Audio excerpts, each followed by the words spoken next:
Welcome to another episode of Rainbow Popcorn. We are 2 out of 3 brothers talking about things we've watched and are yet to watch. Hello, Brett. Sure. Hi, Lee. Makes it very broad. It does make it pretty broad. But this is just to chat about stuff. Yeah, how are that's you? on screens. I'm good. How are you? Great, good. Good. It's just a jump to the left. And then a friend like me. Cheers. Cheers. Apple Summersby, Yay, just to have something just to drink. A general drink. Refreshment. Refreshing. Um, We just watched we did the trailer just for the watch- new Naked Gun Uh-huh. film coming out with Liam Neeson and allegedly Pamela Anderson. She's not in the trailer, but I believe that she will be there. She's a real actress now. She always was, Lee. Oh. The industry just never took her seriously because she ran around in a bathing suit Yeah, and then did a sex tape on a boat. that's true. Well, she did that movie where she was like it was a TV series called VIP. And she was like a bodyguard / investigator for very important people. And it was very action. Okay. It was very much just like, look how hot Pamela Anderson is while she fights people and shoots them. Great. Yeah. Which really paved the way for Scarlett Johansson in the Avengers There series. you go. It didn't take off, obviously. No, it wasn't a long-running series. Yep.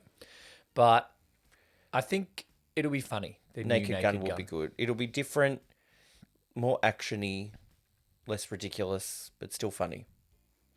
We also watched a fan-made fake with a bunch of very fake AI Yeah. trailer for Wicked: for Good, which apparently was shown at CinemaCon, which is like a real thing. Well, I don't believe anything anymore. So, Because I saw that at CinemaCon, Tom Cruise did a tribute to Val Kilmer, which means CinemaCon is a real thing. Also, and was recent. Val Kilmer. Yeah. But then for this trailer, which we watched and is obviously fake or fan-made Yep. with fake elements, was shown there. Well, maybe there's another one, but it's not shown. Like, it's not released. Oh, Maybe it's they not just on showed it for YouTube. CinemaCon, and it's not been released. Yeah, but there would be somebody's bootleg phone video Yeah, of true. it. Because as much as you say to any crowd, You wouldn't steal a car. don't film this, you wouldn't Yep. steal a car, Yep. people do still film stuff. Uh-huh. Like I went to a live podcast event recently, and at every opportunity, the host was like, don't film this. Yep. And the reason we say that is so that we can say shit that we can't say on the actual podcast for legal reasons. Yep. And then I turn around at one point and there's like 2 guys over here filming it. I'm like, guys, come on. They're not going to say all this shit you've been laughing at for 40 minutes I know. if they see you filming them. Yeah, Because then they get cancelled. they do. But yeah, Naked Gun, for good. For Good's going 2 to be big good, movies we that are coming assume. out this year. Yeah. And we'll go and see both. In We the will. cinemas. I would definitely be seeing Wicked for good. At least once in the cinemas. At for least you. once, maybe twice. Naked Gun will go and see in the cinema as well. And if the cinemas don't do a, 1 and 2, Oh, they will. 100%. you're a fucking idiot. They'll do 100%. They'll do a double. Sure, you'll be there for 6 hours, but That's hey, fine. People will do it. People I will do it. Watch bloody Twilight in marathon form. I know, and they're terrible. Yeah. And Lord of the Rings extended editions, which one of them goes for the length of Wicked, part 1 and 2 together. Jesus, what a snooze fest. We will also, in October, review Wicked Part 1 in full for Rainbow Popcorn. Right. Because we did talk about it, but we didn't do a full review of it. So Yeah. we'll do that in October to get ready for Wicked Part 2, for good. Great. I'll put it in my calendar. I'm looking forward to it. I also, speaking of women in cinema, something I would not watch for 6 hours is Wonder Woman. Oh, Jesus. Because I was Kal-El, no. because there's been so much of Gal Gadot's Gadot, the worst got her actress ever. star on the Hollywood Walk of Fame, but then every response to it has been, "Give me the stone." Or enough champagne to To fill fill the the Nile. Nile. So bad. So it makes me wonder about the qualifications for a star on the Hollywood Walk of Fame. I feel like you just send them a check. Yep. Okay. So she bought her own. I'm pretty Star. sure people just buy it themselves. I don't know if there's some people that get given it or if everybody has to buy it. Like, did the Munchkins have to buy their star on the Hollywood Walk of Fame? They would have done a chip in. It would have been cheap. Well, I don't know how much they got paid to be in the Wizard of Oz. That's probably true. It was a different time. But, like, what about people that had died? Does the estate of? Or are there people that are given it? But then some people that were like, no, sorry, Gal Gadot, you're going to have to pay. Yeah. Well, You haven't met our criteria. Could we pay for a star on the Hollywood Walk of Fame? I Two don't out know of how three much brothers? they are. We're going in 2028 to the Oscars. Yeah. So maybe we just incorporate that. Yep. As we crowdfund to send us to the Oscars to interview people on the red carpet, we could also crowdfund a star on the Hollywood Walk of Fame Great. next to Gal Gadot's. Kal-El, no. You know, I've not seen any of those movies except the one about champagne in the Nile because it's Death on the Nile. Yeah. Um, She's bad. but the line delivery isn't really bad. We're in grave danger. So I decided I'll watch Wonder Woman Okay. because from memory, I went to see Wonder Woman at the cinema, which I think is the only DC of that realm of DC that I've seen at the cinema. Okay. Maybe the first Aquaman. But I remember thinking the movie wasn't bad. Right. But then everybody's now like, Gal Gadot's the worst actor of all time. Well, I think as well because Snow White just came out, so it's topical. That's true. And she's got her star. So I decided to watch it and I made it to the 23-minute mark. Okay. And I was like, that's enough because I have obtained the data that I need. Great. And the data is she is a terrible actress. Yep. Because in the first bit of the movie, they're at Themyscira and the Amazonians don't know what's going on in the outside world and it's the middle of World War II. Yep. And then Chris Pine somehow flies there and crashes his plane. Chris Pine? Yeah, from Star Trek. And she's never seen a man before, so she doesn't know what his penis is because he comes out of the bath. That's a terrible joke in the film as well because she may actually also be looking at his watch. And he's like, oh. Great. And she's like... And it's 6:30. She's like all dumb. And she's like, are you a typical example of your sex? And he's like, and he's standing there. He's like, I'm above average. I'm like, oh my Jesus God. Christ. Okay. And- Don't watch Wonder Woman. Is what I'm getting from this. That's not great. But also she is bad. Yep. And I was kind of thinking like, yeah, she's naive and not exposed to the real world or penises. But then I was like, no, because she's not acting naive. She just is bad. Okay. Yep. Like you can tell when someone is acting like they're dumb and doesn't get things and doesn't know what to say. Yep. But she just doesn't know how to deliver these lines that are written for an actor to do that with. But then that's also bad directing. bad. Maybe they gave her a chance. Said you got to act. Remember, you've never seen a man before. You've got to act naive. Yeah. Maybe she just doesn't do that. She did do another Wonder Woman movie after that. And then has done a whole bunch of movies too. Because now the way Hollywood works, she's a name. Yep. She's like Gal Gadot and she's hot. Yep. And so people go. And that's fine in a Wonder Woman. It's not so fine in like a Death at the Nile. Yeah, when she's, acting opposite Kenneth Branagh. Yeah. You're kind of like, oh, fuck, no, she's bad. Yeah, she's bad. Yep. And acting against a green screen in Disney's remake of Snow White. She's bad. Yeah. There's also been memes like, isn't the Queen like ugly and that's why she hates Snow White? Yep. And Gal Gadot is not ugly. It's weird. Yep. And then they looked, the one they gonna say made something before else. this Yeah. though, it was like, I think, wasn't it like Anne Hathaway or someone has been a queen in a recent Snow White as well? Like, Charlize Theron. Charlize Theron. like pretty much almost the most beautiful woman in the world. Yeah, except for when she made Monster. But Yeah. like Charlize Theron and Gal Gadot, they're like, have they read Was the that like there was story? that one? And then I think in something that was maybe the Snow White and the Huntsman, it was Julia Roberts. I thought Snow White and the Huntsman was Charlize Theron. Well, then there's another one I think that is Julia No, Roberts. she plays Tinkerbell. That's Wish. Oh, okay. But then there's also the TV show that was Yes, based on like fairy the, tales, Once Upon a Time. Once Upon a Time. And even the Queen in that is hot. And I'm like, Hollywood is so against casting people that aren't hot. Yep. They even cast hot people in roles that are ugly. Yep. Or at least they didn't cast her based on Instagram followers.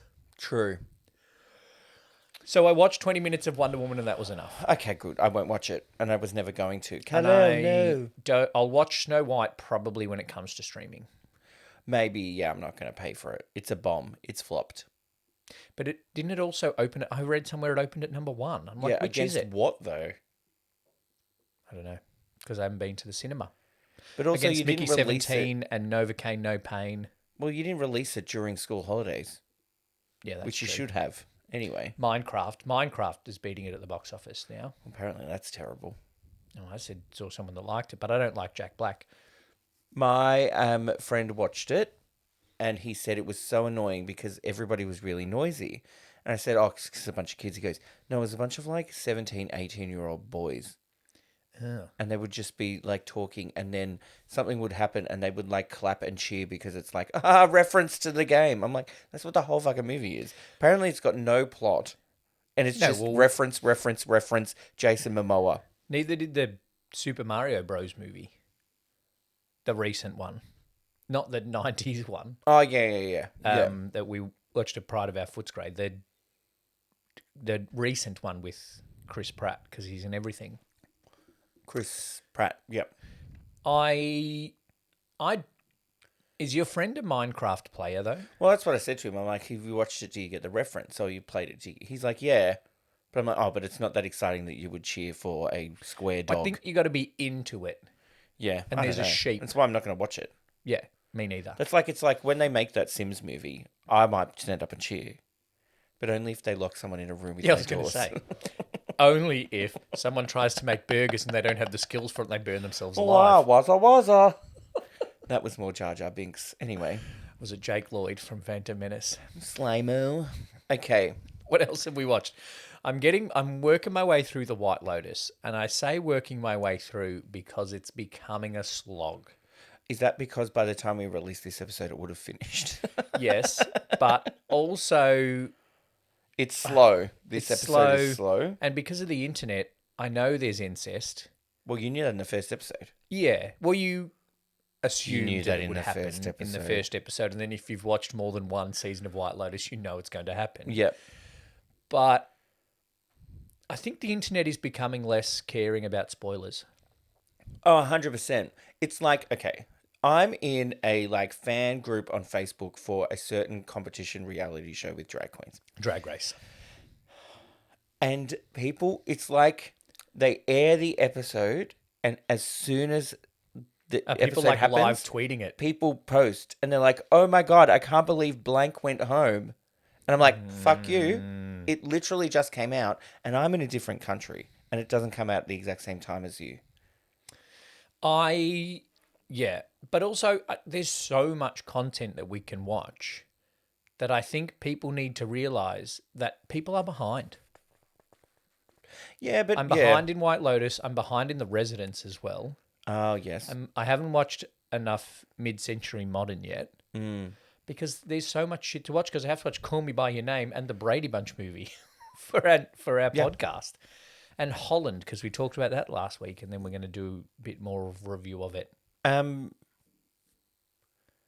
Yeah, but you can't. I guess you can't blame people for putting stuff up on there. But just like maybe wait a bit, or maybe post something of being like, oh, blah blah blah, no spoilers. You know what I Yeah. mean? Like, say It's if hard. you're shocked that such and such went home on RuPaul's Drag Race, don't say I can't believe drag queen name went home. Just go, oh, I am shocked. I'm so upset by who went home. Don't give any details.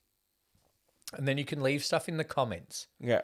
And then that's up to people if they read the comments. Yep. It is hard though. Avoiding spoilers and wanting to talk about it. And there's so much content also on the social medias. But I'm also finding it more difficult because it's not as engaging a series.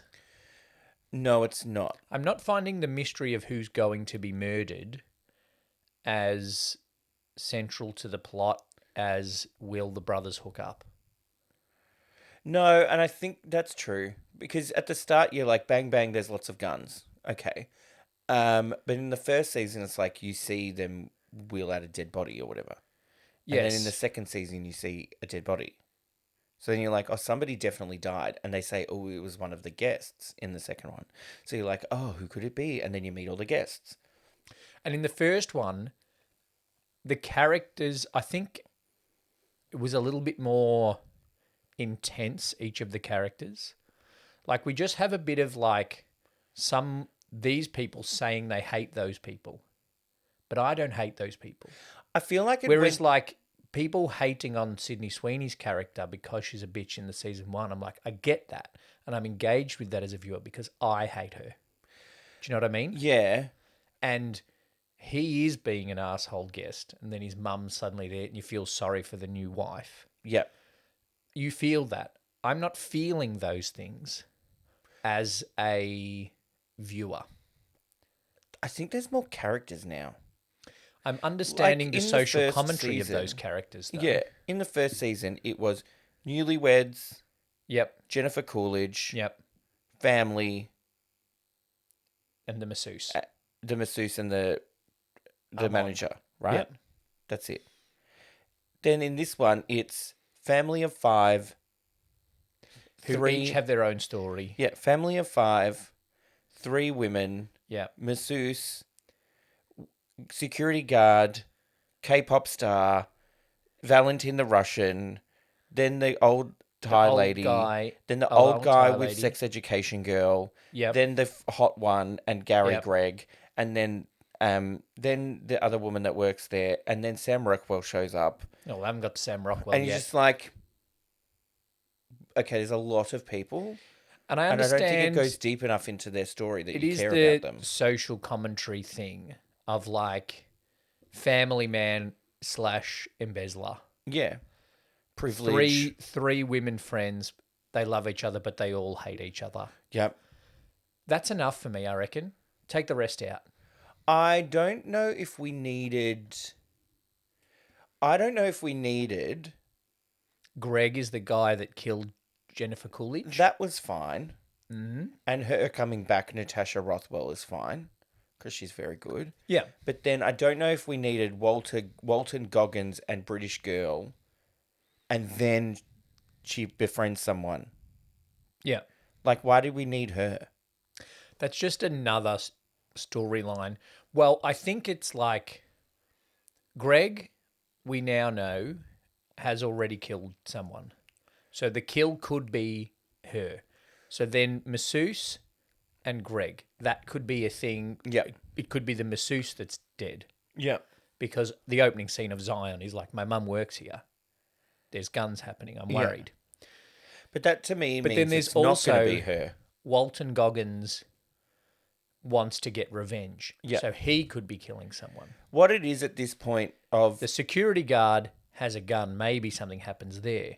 There's the robbery. Maybe the robber comes back. They're just planting a lot of seeds. But I think you're right. There's too many characters for us to engage in the characters Yep. as people. Because I'll be honest, halfway through season 1, I forgot that there was going to be someone die at some point. And I just started hating on the people. Yeah. Which is what I prefer about the show, I think. Yeah. Because like I keep saying, I can't watch Sydney Sweeney in anything.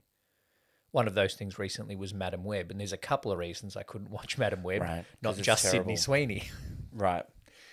Another mystery that I just started Yep. from Shondaland Yes, I watched this too. was The Residence. Yep. It's good. It's very good. You know, I really one thing like I it. find interesting is that I can't imagine if I was making a film, I could ring up the White House and say, "Can I take a bunch of photos so that I can make a set?" I don't feel like that's a thing that people could do easily, but there are a lot of things set in the White House with an incredible amount of detail.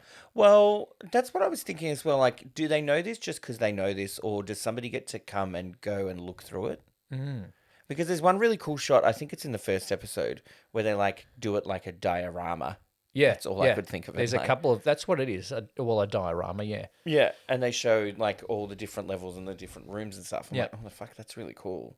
it's cleverly made, and the walking through. And there's a couple of times where they walk through, and then you follow them through the diorama. Yeah. Yeah. So, like, does somebody go in and is allowed to take a whole lot of photos of the White House, I don't know. or are we just, Or does they go, hey, we're doing this thing, it's all about the White House. Can you send us your plans? And they're like, okay, and then they're like redacted the secret like sex room or something. I don't know. or do they just like, because they've watched Red, White, and Royal Blue, they know what the Red Room looks like? Maybe. Or are they all just making copies of other films that have guessed what the White House looks like? Maybe. Or Can we ask has Shonda Shonda? Rhimes she's probably been there. She's been there, but has she been in all the rooms, including the room that Jane Curtin lives in? Probably not. They seem like small bedrooms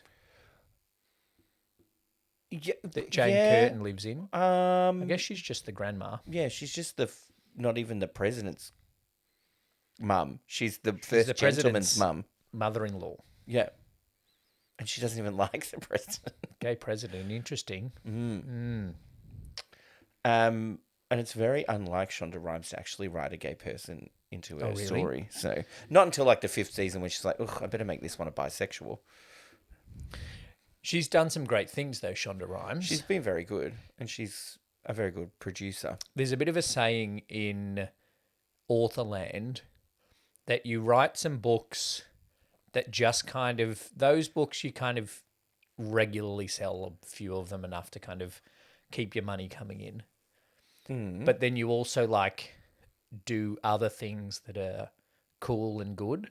And I feel like that's Shonda with Grey's Anatomy and then doing The Residents. Oh, okay. Like Grey's Anatomy is just going to keep going. She's got all the People Grey's are just Anatomy going to money. keep watching it. Yeah. It's going to go for 45 years Yeah. until, whatever happens. She's got Grey's Anatomy money and Bridgerton money, and so she has the room to do other stuff. Because she has Grey's Anatomy that's just going to tick over, she can go, maybe I'll do something kind of sexy Downton Abbey. Yeah. And she can. And then they're like, what if I do Glass Onion, Knives Out in The Residents? Yeah. There's some very Actually, funny women some funny references. The guy that is the best friend of the president. yeah, and he's like, who the fuck is she? And he's like, I wouldn't call her. I don't care Call if it's I'd call Miss Miss Marple. Marple or Sherlock Holmes Holmes or whatever the guy is in Daniel whoever Craig. Daniel Craig is. Some very funny references in there. Yeah.